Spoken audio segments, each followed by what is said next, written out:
Favorite airplane? Why'd you like that one the best? It was, no, you knew you had the power when you wanted it. You also knew that the mission that you knew, which was a 24/7 mission. I have sat in the nuclear alert. When the 67th went north to Karat, I would go with the 67th. When the 67th had the nuclear pad, I wouldn't do it 24 hours because I had other chores to do. Sure, right. You had a little radio to carry around, right? Yeah. Carry the brick. Horrible responsibility too. But I liked the speed, I liked the feel.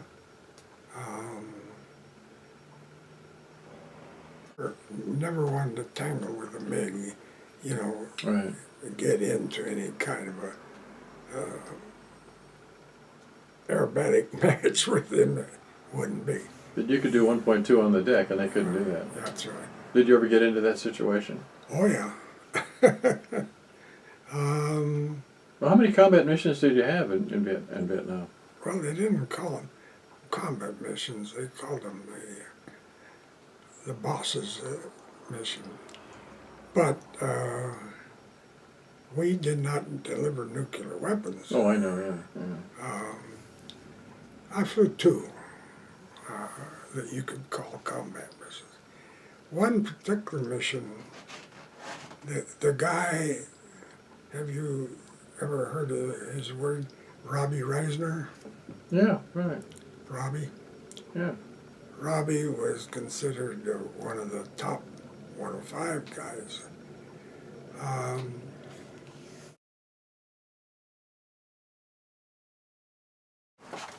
Remember I mentioned Robbie Reisner? Yeah. Here's No, let me. What? No, he was a long-time prisoner, wasn't that it? Well, here's Singapore down here. I was down there with 5 F-105s fooling around with the British fighters, Singapore. And I got the word that up here at Karat, Thailand, Robbie Reisner had gotten shot down. And he was head of the 67th Squadron, which I normally flew with. But I heard he got shot down. I hopped into a 105, and as I was leaving the operations, I told the operations officer, get me a tanker, I'm going to go replace Robbie. So I flew directly. A tanker did meet me right about there and went in to find out what happened to Robbie, and they were devastated. He was one of these guys that you're never going to lose him, you know. And then he wound up prisoner of war. When I arrived on Okinawa to take command, what happened, General Holloway called me one time and he said, Bob, you've just done a terrific job. You should be rewarded. What would you like? I said, I would like to command a fighter wing, sir. He said, have you heard of the 18th? I said, yes, sir. They've never been assigned in the States. They're always out somewhere at the front line. He said, I commanded it at one time. I'm going to get you command of the 18th. So I arrived at Okinawa, and of course I had a bunch of the 105 jocks meeting me, and Robbie Reisner stepped up, shook hands, and says, glad to meet you. You know General Holloway real well. He's revered out here.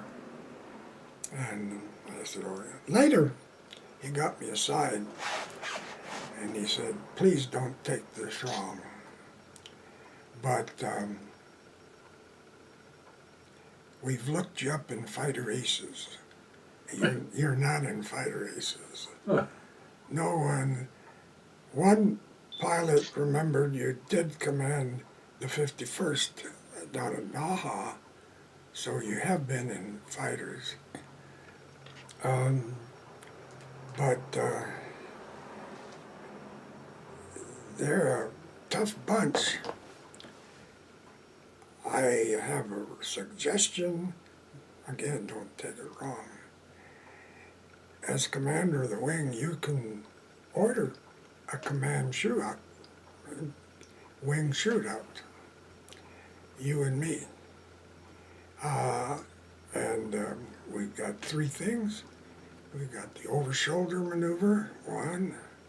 We've got the air-to-ground, air-to-air, 3 missions.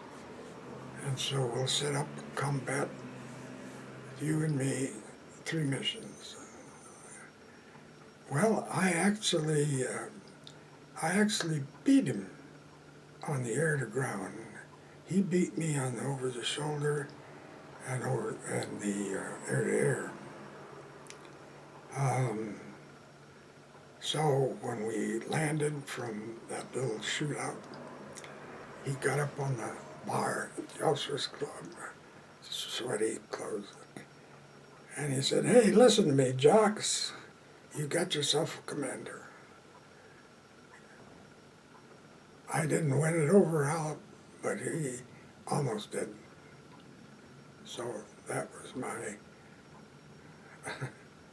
baptism in the F-105 wing, Oh, wow. Robbie Reisner. And I have a picture here. Well, I can't imagine. You know, on the over the shoulder. I mean, that'd be so much a matter of luck about where that thing lands. Was it a parachute type bomb? Wasn't it? Yeah. Well, if the wind changes 2 knots, it's going to change it 50 feet. You know. It changed in my direction. Yeah. And the air to ground. What did you do? Drop bombs and gunnery as well? Yeah. Oh, cool. What you'd flown F-86s before, so it wasn't like. No. And at that point, there weren't many aces left in the Air Force. All the aces were, well, maybe not. I mean, Bud Anderson. You know Bud Anderson. Oh yeah, Bud was also in the 105. Yeah, I know. Yeah. I interviewed him 3 or 4 years ago. He was a nice guy. Really nice guy. Yeah. And Boris Baird. Boris, B-O-R-I-S. Yeah. Baird, B-A-R-D. Kind of became my CNI whenever I went up to Karat. He took care of it. So they'd send you on a little safer missions, not into Hanoi and all that. Well, this was the wrong bird for that mission. I mean, take out SA SAM sites. The A-10 would have probably been better.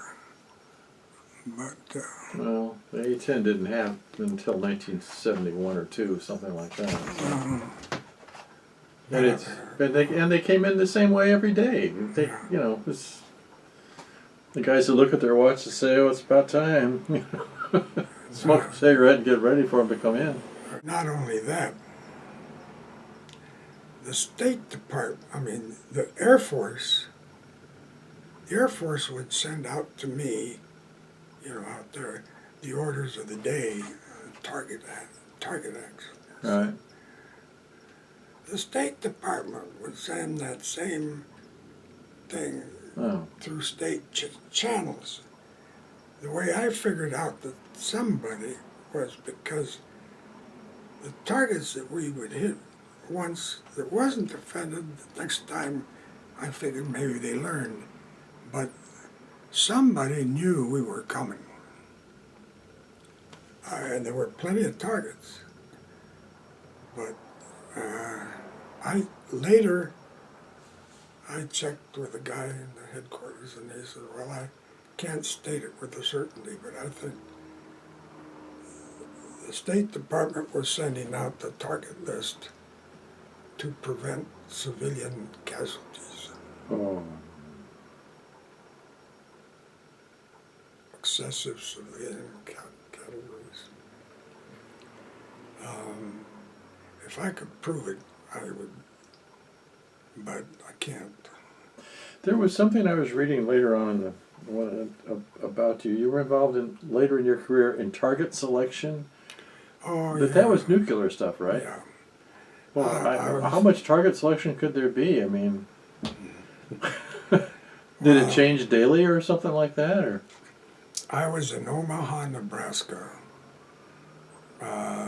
General LeMay was there, and I had to develop the NSTL, National Strategic Target List. It didn't matter who the delivery was, but I had to develop in response to the I had to develop a list of targets that we would hit, nuclear or otherwise, but mainly nuclear. They called it they didn't call it nuclear. They called it National Strategic Target List, NSTL. It's a document. Emphasis on a retaliating a nuclear strike on us.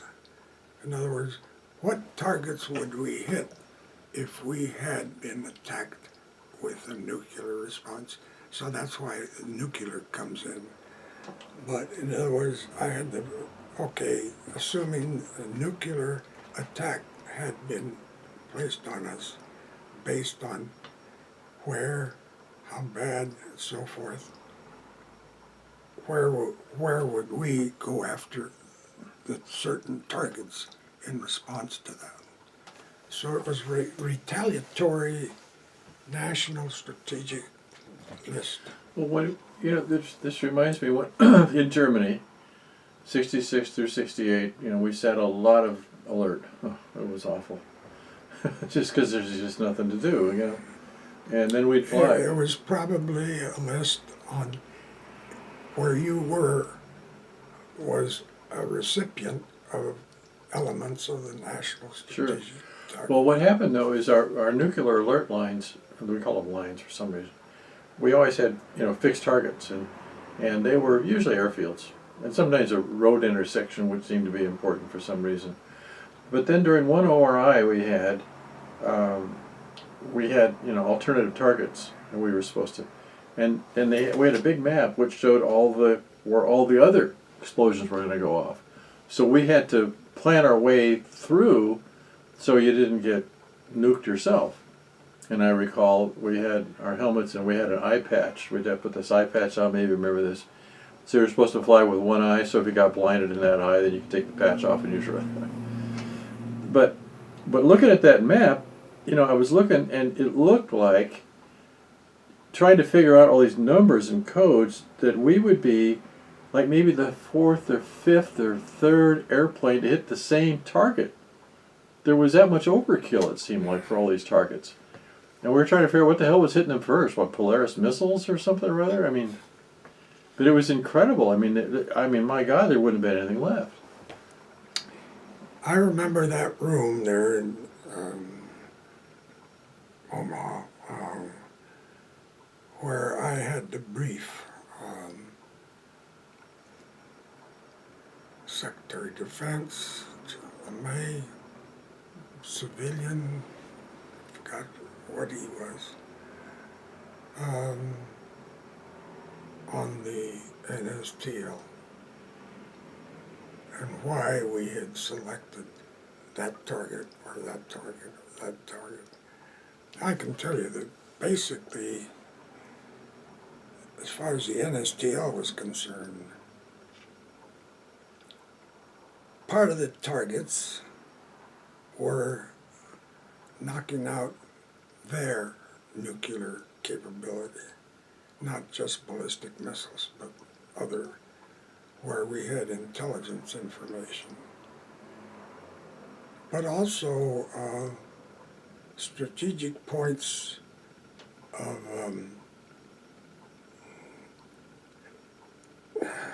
transportation, manufacture, etc. And time-wise, that's why each had a little code. Daytime, nighttime, what time, what vehicle to deliver it. Yeah, right. I think we carried, what was it, B-28s and B-43s, and sometimes was it a 57, B-57 or something like that, a little small. Mm-hmm. It was a horrible thing to think about when you think about it. But, you know, You just hit the one part of the Bible that I had to go by. I called it the What If Bible. Yeah.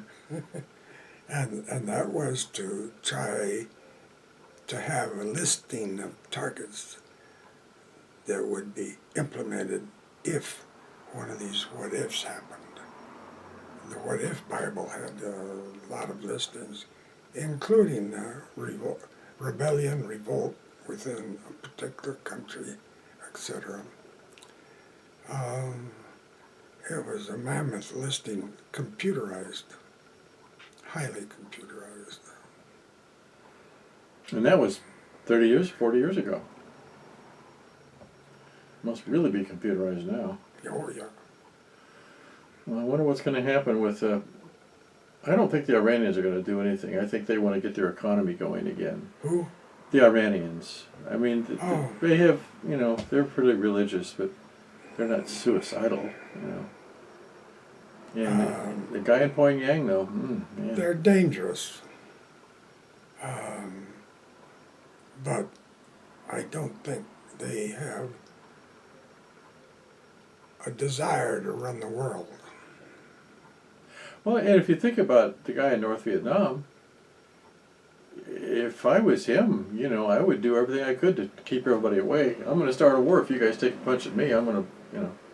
So it's probably a good resistance. And he's got himself a defensive, trying to get himself in a defensive mode that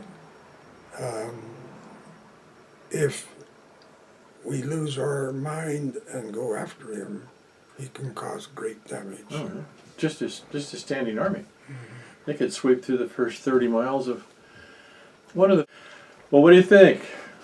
I think you probably got about another 10 or 15 hours worth of stories to tell. But when it's late at night at the bar, in the old days, what's your favorite story? Oh, God.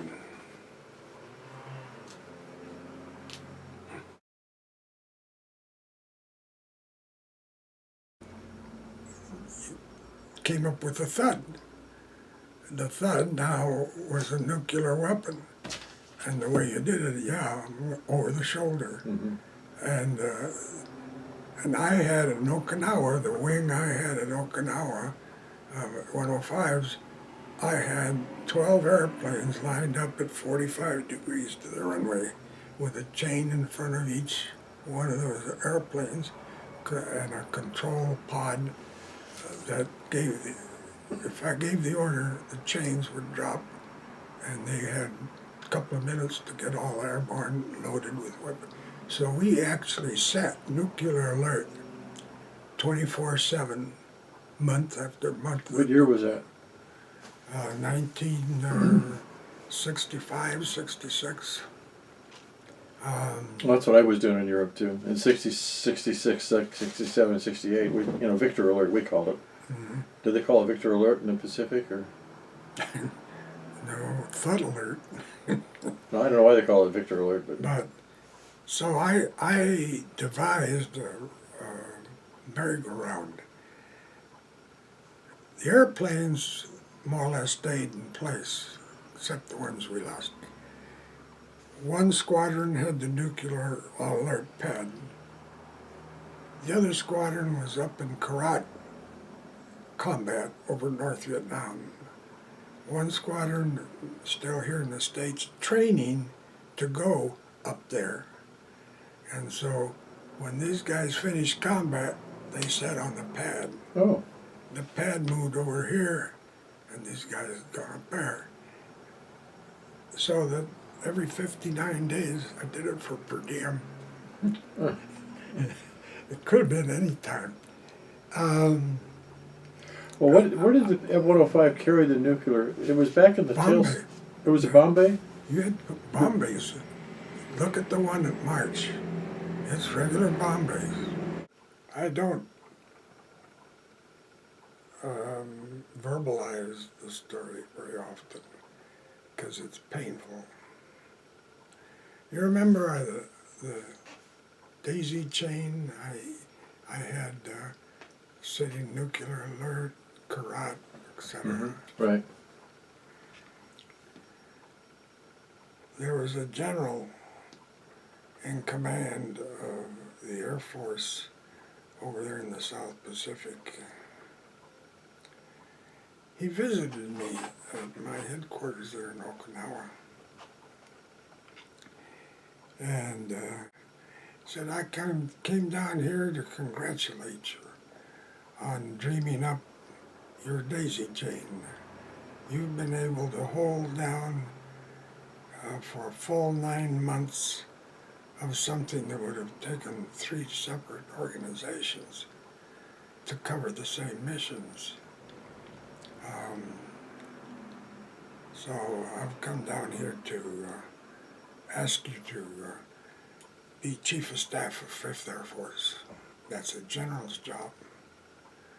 And I said, well, you know, I thank you, sir, for the offer. It's, but I fly with the 67th, and they won't miss me in combat. It's not that. It's just it won't look good for me to be sitting in a nice plushy chair in Tokyo. But if you must have me, well, fine. And he said, oh, no. He said, that's all right. You should be repaid. And he left. I didn't know nothing. When it came time for me to come home, I didn't have any orders. I contacted General Holloway and I said, General, I'm ready to come back. I don't have any orders. You got me this job. He said, Bob, I'm going to meet you in San Francisco. Your orders are going to be deployed with your family to San Francisco for further reassignment. He did. He met me in San Francisco. And he said, you know where your pilots came from? I said, yeah, McConnell Air Force Base was a training base for 105s. He said, well, it's also the headquarters for the Air Division.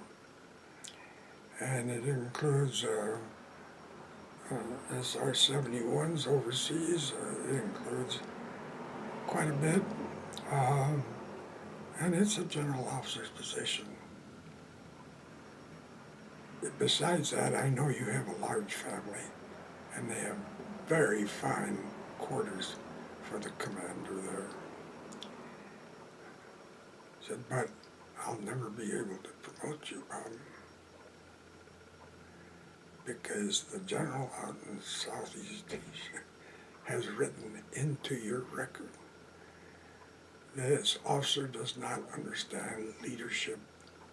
He should never be placed in general officer's position. I turned him down. He didn't say that, but that's what happened. So that is really strange. So he said, so Bob, that's why we've had a little trouble getting you assigned. I've pulled a lot of strings. And because you wanted to stay in the pilot seat and be a hands-on operational guy rather than sit in a nice leather chair in Japan. But he didn't even understand what the hell an operational guy goes through when he lives and dies with people. Yeah. I mean, so far, as I told Holloway, there's no greater bond between two human beings than those that have been in combat with other people. So the bond, almost love, you have for all those people, you only find that, and that's what basically I was trying to transmit to this general. But anyway, he said, so if you don't mind not making it, it's going to be a nice place for you. And it was, when I had McConnell, the only place out here in the West Coast that could refuel me was Miramar, Navy. Right. So I used to borrow 105 out of McConnell, Right. fly out here, and that's when I saw that lake. Right. And Yeah. I bought the land. Um, so Well, that's basically a regret you have for not. but the regret. But the regret was for making the right decision. The way I look at it, I would have done the same thing. Not only that, I'm at McConnell.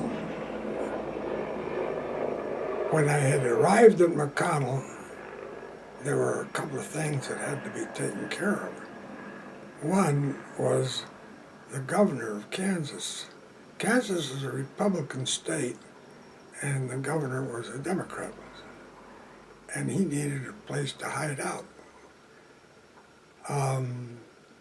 So I set it up where his adjutant general would call my first lieutenant security guy. And when he wanted to hide out for a while, his adjutant would call my security lieutenant.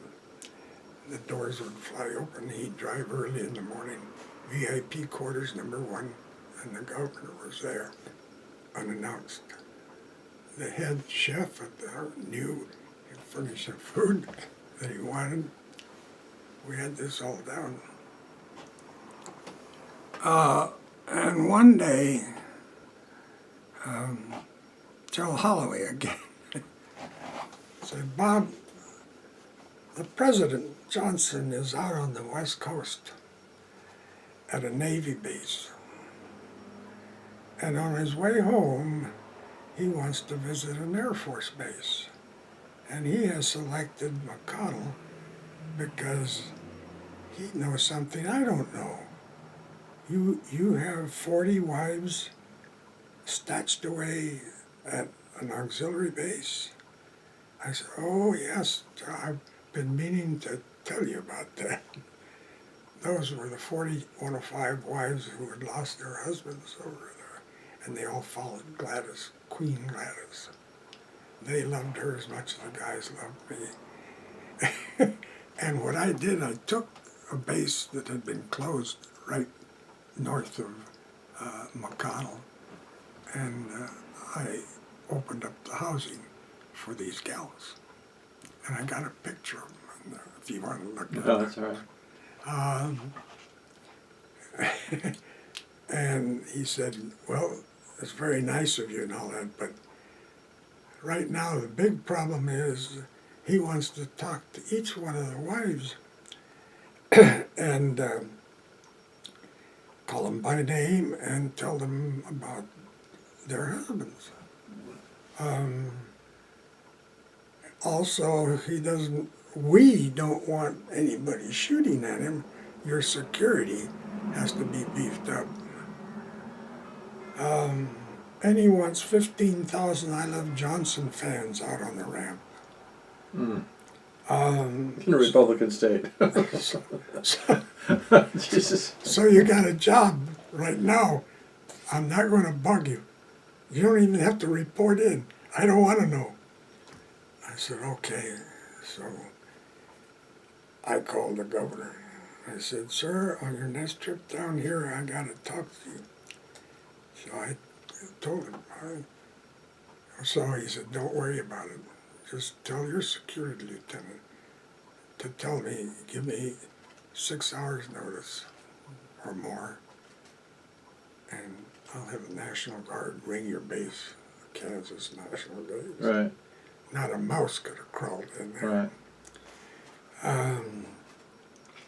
The 15,000 I love Johnsons, have your material people make up the signs. And again, at 3 o'clock or so in the morning, cars are going to start coming in, just shove a sign in there. The problem of the women, I told Gladys, how are we going to do that? She said, well, they all wear nameplates, so he can look at the nameplate and call them by name. Yeah.